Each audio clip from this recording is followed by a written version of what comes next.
5 minutes. Thank you, Mr. Chairman.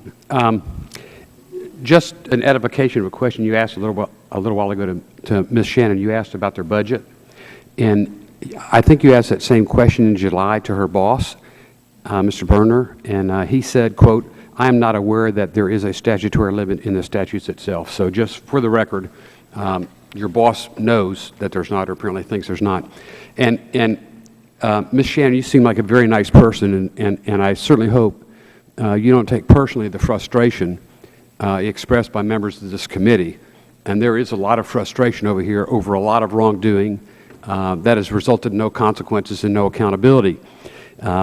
It says that one of the top 5 goals of your agency is to build a world-class workplace.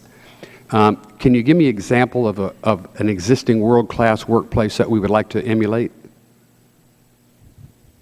Congressman, what we're trying to do is make sure that we have in place the kind of HR policies, the kind of communication infrastructure. I know, but is there a model? I mean, is there somebody, we want to build, are we going to reinvent the wheel, or is there already another world-class workplace we could just emulate? Well, Congressman, we're trying to look at best practices across government and other organizations. Do we know that another one exists? Is there another one that we consider a world-class workplace that exists now? Congressman, I'm happy to get back to you on this. I don't have one currently. I mean, it sounds like we're going to build a world-class, waste of taxpayers' money, quite frankly. What concerns a lot of us, is that so many agencies now have just turned into lobbyist manufacturing machines. And with the information that your employees are going to have, the power that they're going to have to do good and do bad, we are really concerned about that. I've read the rules that you have laid out for your employees, that they shouldn't do this because it would be improper, but there's no consequences or accountability for that behavior. And that kind of moves us.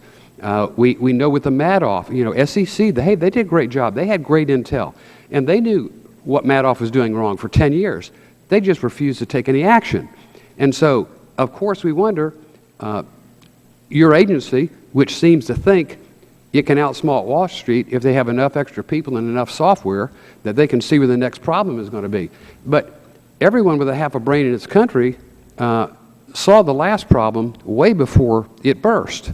We knew there was a subprime crisis. It was just a matter of how long it would be before it burst. It was identified years in advance, but nobody took any action, just like Madoff, identified for 10 years, but nobody took any action. And so I don't think we really have a problem finding out what goes wrong. The problem we have is holding people accountable for it.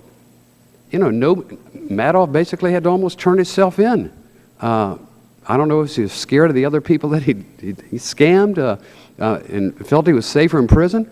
I mean, so far, I'm told Corzine hasn't even been interviewed yet by the Justice Department. Maybe he has since the last time I got an update, but we don't see anybody going to jail for this bad behavior, and that's the only thing that's going to fix the bad behavior.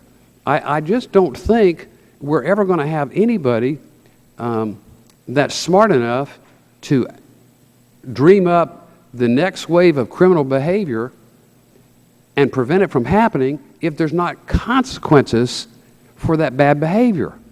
And that's a frustration that we all have.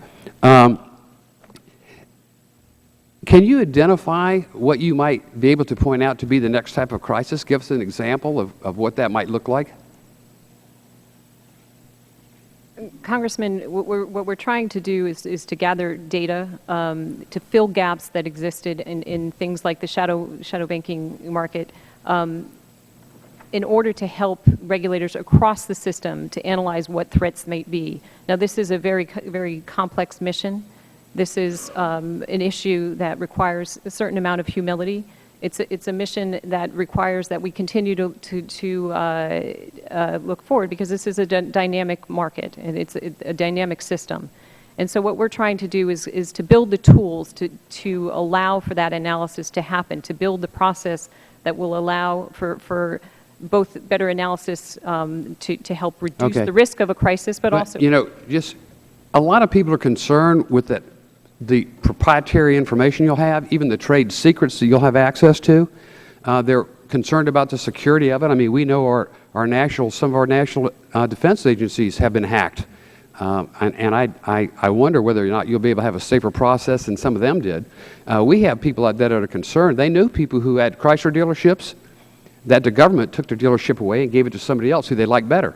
We know people who had Jeep dealerships that the government took their dealership away and gave it to somebody else that they liked better. And so virtually, you're empowering a bunch of bureaucrats with the absolute confidential total information of every business in the United States of America, and I think some of them are concerned with the ability to abuse that power. Again, notwithstanding the fact you have some guidelines set up for your employees of how they must behave, but there's absolutely no penalty, no prescription for what happens if they violate the law like so many other people have. Again, biggest fear is going to be another lobbyist manufacturing machine. Thank you, Mr. Chairman.